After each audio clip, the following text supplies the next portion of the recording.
Hi friends, please subscribe to Amravati Media and press the bell icon for more latest updates. చంద్రబాబుకు yellow media అంటే అందుకే అంత ఇష్టం. AP పాలకులకు social media అంటే మంట, ప్రధాన మీడియా అంటే ఇష్టం. సోషల్ మీడియా అనేది లేకపోతే ముఖ్యంగా టీడీపీ నేతృత్వంలోని ప్రభుత్వాన్ని ప్రశ్నించే దిక్కే ఉండదు. ఎందుకంటే ప్రధాన మీడియా అంతా టీడీపీ నేతల గుప్పిట్లోనే ఉన్న సంగతి తెలిసిందే. ఇదే సోషల్ మీడియాలో అయితే ఎవరో ఒకరు అన్నట్టు ప్రజా వ్యతిరేక విధానాలపై ప్రశ్నిస్తారు, నిలదీస్తారు. అలాంటి వాళ్లకు ప్రజాదరణ ఉంటోంది. 2 రోజుల క్రితం ఏపీ కేబినెట్ సమావేశంలో ఎక్కువ సమయాన్ని సోషల్ మీడియా కట్టడి చేయడంపైనే వెచ్చించారు. దీనిని బట్టి సోషల్ మీడియా అనేది ప్రభుత్వానికి ఎంత అడ్డంకిగా మారిందో అర్థం చేసుకోవచ్చు. ఇదే సందర్భంలో ప్రధాన మీడియా అంటే పాలకులకు ఎందుకంత కష్టమో చెప్పుకోవడానికి మంచి ఉదాహరణ ఉంది.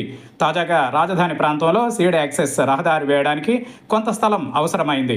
ఉండవల్లి, పెనుమాక తదితర రాజధాని గ్రామాల రైతులకు రాజధానికి అదనంగా భూములు ఇవ్వడం అసలు ఇష్టం లేదు. ఇప్పటికే సీడ్ యాక్సెస్ రోడ్డు వేయడానికి భూములు ఇచ్చినట్టు వారు ఇప్పటికే చెప్పారు. మరికొందరి రైతుల వాదన మరోలా ఉంది. సీడ్ యాక్సెస్ రోడ్డు కోసం భూములు ఇవ్వడానికి ఎలాంటి ఇబ్బంది లేదని, కానీ అదనంగా అడుగుతున్నారని, దానిపైనే అభ్యంతరం అని చెబుతున్నారు. ఈ నేపథ్యంలో ఉండవల్లిలో బుల్డోజర్లు దిగాయి. పచ్చని పంటల్ని అమానవీయంగా ధ్వంసం చేశారు. కావలసిన భూముల్ని రైతుల అంగీకారంతో సంబంధం లేకుండా సిఆర్డీ అధికారులు లాక్కున్నారు. ఈ ఘటనకు సంబంధించి చంద్రబాబు రాజగురువుగా భావించే పత్రికలో ఏం రాశారో చూద్దాం. రాజధాని అమరావతికి కీలకమైన సీడ్ యాక్సెస్ రహదారి నిర్మాణానికి అడ్డంకి తొలగిపోయింది.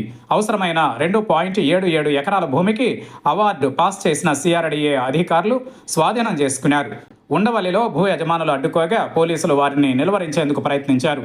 మహిళా ఎస్ఐపై ఓ మహిళ చేయి చేసుకున్నా పోలీసులు ఎంత సహనంతో వ్యవహరించారు.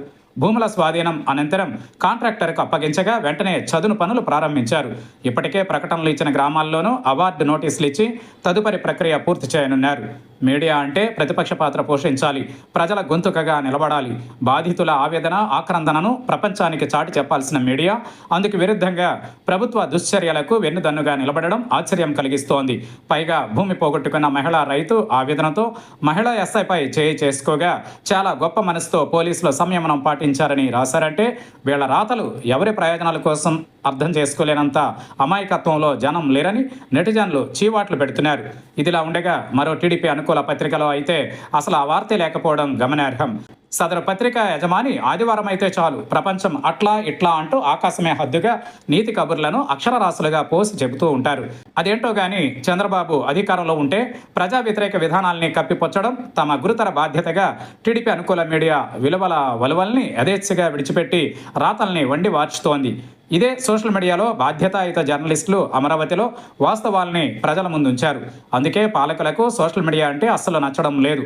ఇంతకాలం ఆంధ్రప్రదేశ్లో టీడీపీ అనుకూల మీడియా ఆడిందే ఆట, పాడిందే పాటగా కొనసాగింది.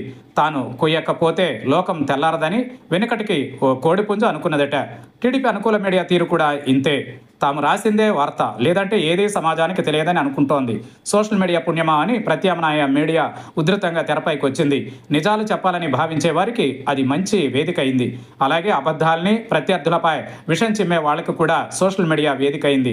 కానీ మంచి చెడుల్ని అంచనా వేసుకునే తెలివితేటలు, చైతన్యం మన సమాజంలో ఉన్నాయి. అందుకే అబద్ధాలు, దుష్ప్రచారం చేసే వారికి ఆదరణ కరువు అవుతోంది. ఉదాహరణకు ప్రొఫెసర్ నాగేశ్వర్ లాంటి వారికి ఎప్పుడూ ఆదరణ ఉంటుంది. వాస్తవాల ఆధారంగా చాలా వరకు ఆయన విశ్లేషణలు చేస్తూ ఉంటారు. అలాగని ఆయన ప్రతి విశ్లేషణ రాజకీయాలు, వ్యక్తిగత ఇష్టాయిష్టాలకు లోబడి ఉండవని చెప్పలేం. కొన్ని సందర్భాలలో ఆ బలహీనతలు ప్రొఫెసర్ నాగేశ్వర్ విశ్లేషణలలో ఉంటాయి. కానీ ఒక విశ్లేషకుడిని సామాజిక శ్రేయోభిలాషిగా అంచనా వేసే తీరు ఒకటి ఉంటుంది.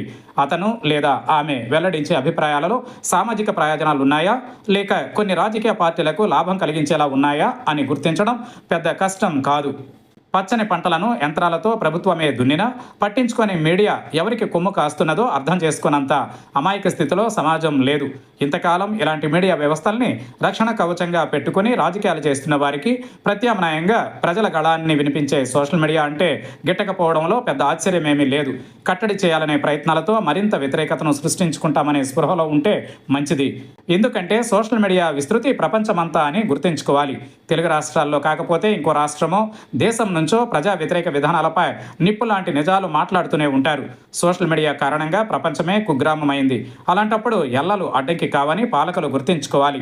ప్రధాన మీడియాపై పాలకుల ఇష్టం, సోషల్ మీడియాపై అయిష్టం ఎందుకో తాజాగా ఉండవల్లిలో సిఆర్డీఏ భూమి లాక్కోవడానికి సంబంధించి వార్తను ప్రెజెంట్ చేయడంలోనే తెలుస్తోంది. చట్టాలను అడ్డుపెట్టి నిజాల్ని బయటికి రాకుండా చేయాలనే ప్రయత్నాలని ఇప్పటికైనా విడనాడాలి. తప్పుల్ని ఎత్తి చూపితే వాటిని సరిదిద్దుకుంటే మంచిదని సీనియర్ పాలకులకు మరెవరో చెప్పాల్సిన పని లేదు.